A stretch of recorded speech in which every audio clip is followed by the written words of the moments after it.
Right now, whether you know it or not, you're following a script. It's not yours. It's stitched together by family, culture, society, telling you what success should look like, how love should work, even how much joy you're allowed to feel. The real question is, oh, that's better now, isn't it? Glad you made it through the portal safely. Now, where was I again? Ah, yes, that's right. The real question is, are you brave enough to toss that script into the fire and start improvising your own story? Most of us don't even realize we're acting. We just shuffle on stage, pick up the lines handed to us, and repeat them with all the enthusiasm of a cardboard cutout. Go to school, get a job, buy things you don't need, collect stress like trading cards, and hope retirement arrives before the universe collapses. I know this firsthand. When I became single, everyone had already decided how my story would end. I was supposed to become a statistic, a single mother with no options, no future, a cautionary tale.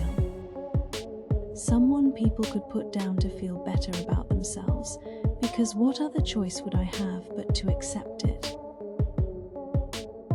It coloured my work, my parenting, my friendships, every part of my life. I was living their script so completely there was no room left for my own story. I was told I couldn't date, no one would want me anyway. I wouldn't be able to work, I'd never get a babysitter. That my life, as far as they were concerned, was over. I was leftovers. And society's script for leftovers isn't exactly inspiring reading. And at first, I believed them. I resigned myself to it.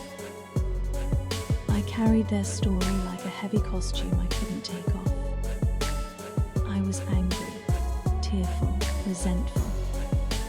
I had no real belief in myself, and that pain spilled into everything I did. One day, after yet another long grey day of swallowing my fear and carrying my anger, it finally cracked. In a burst of rage and exhaustion, I found myself sobbing.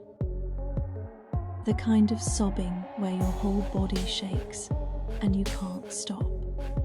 I realized right there on the floor that if I kept living this way, I wouldn't even be around for my kids, and they deserved someone strong enough to fight for them.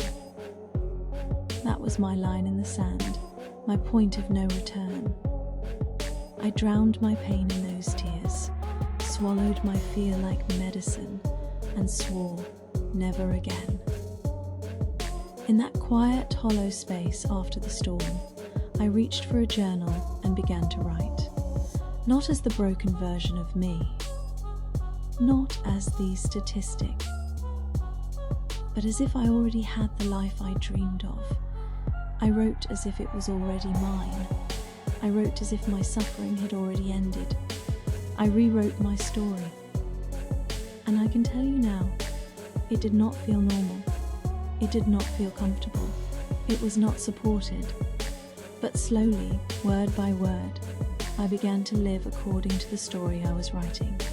When I dressed better, the naysayers sneered. Who does she think she is? Comments would mock me. When I created work that let me be with my children, the whispers came. How very dare she? I had to build mental armor. I repeated mantras like, in your opinion, and that's for you, over and over like a shield. Whenever people tried to drag me back down. Because here's the truth, people don't like it when you grow beyond the limits they've set for themselves. If they're stuck, they want you stuck too. And the wildest thing I never expected. Living inside my own script was harder than living inside theirs. It was scarier, it was lonelier, but it was real, it was mine, and that's what made it worth it. Now, here's the part people sometimes skip. Once you've realized you're living someone else's script, how do you actually take the pen back? How do you start writing your own story? It's not about magic. It's about practice, persistence, and yes, stubbornness. The first thing you have to do. Notice the script start by identifying the lines you're repeating without thinking. Whose voice is it? Your parents? Society's? Your ex's? These are the rules that aren't yours, yet you've been performing them like a devoted extra. Awareness is your first act of rebellion. The next step is harder. You have to be brave here and dismantle the old script. Decide what no longer serves you, mentally, physically, emotionally. Burn the pages you don't need anymore. And I mean, metaphorically, please. Don't set your furniture on fire. This is about clearing space for your story, creating room for the life you actually want, not the one you've been told you deserve. This is the part you need to work on the hardest, building your mental armor. People will notice, some will push back. Some will try to pull you back into their narrative. Repeat your mantras.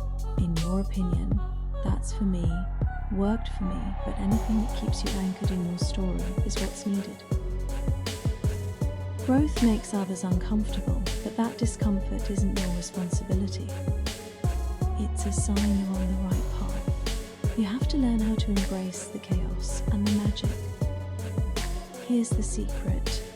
Most people don't tell you. When you start living your own story, life gets messy.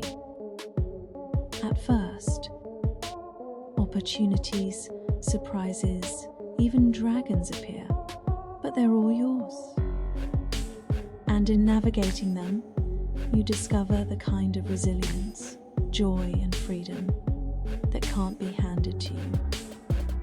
In creating yourself outside of others' expectations, you create it all yourself.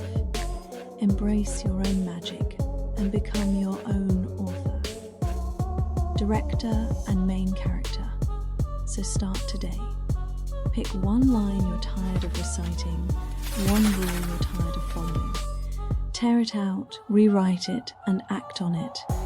This is how you stop being a background character in someone else's play and become the author of your own life. Life isn't about control. It's about authorship. You're not meant to be a background character in someone else's drama.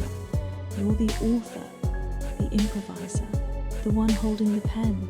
And yes, sometimes that pen comes with dragons and fire, and that's exactly how it should be. So tell me, what's one line of your script you're going to rewrite today? Drop it in the comments and let's start a rebellion against all the bad playwrights who've tried to write your life for you. If this made you want to tear up a few pages of your old script, hit subscribe. Around here, we don't do self-help fluff, we do life alchemy. And occasionally a little creative mischief.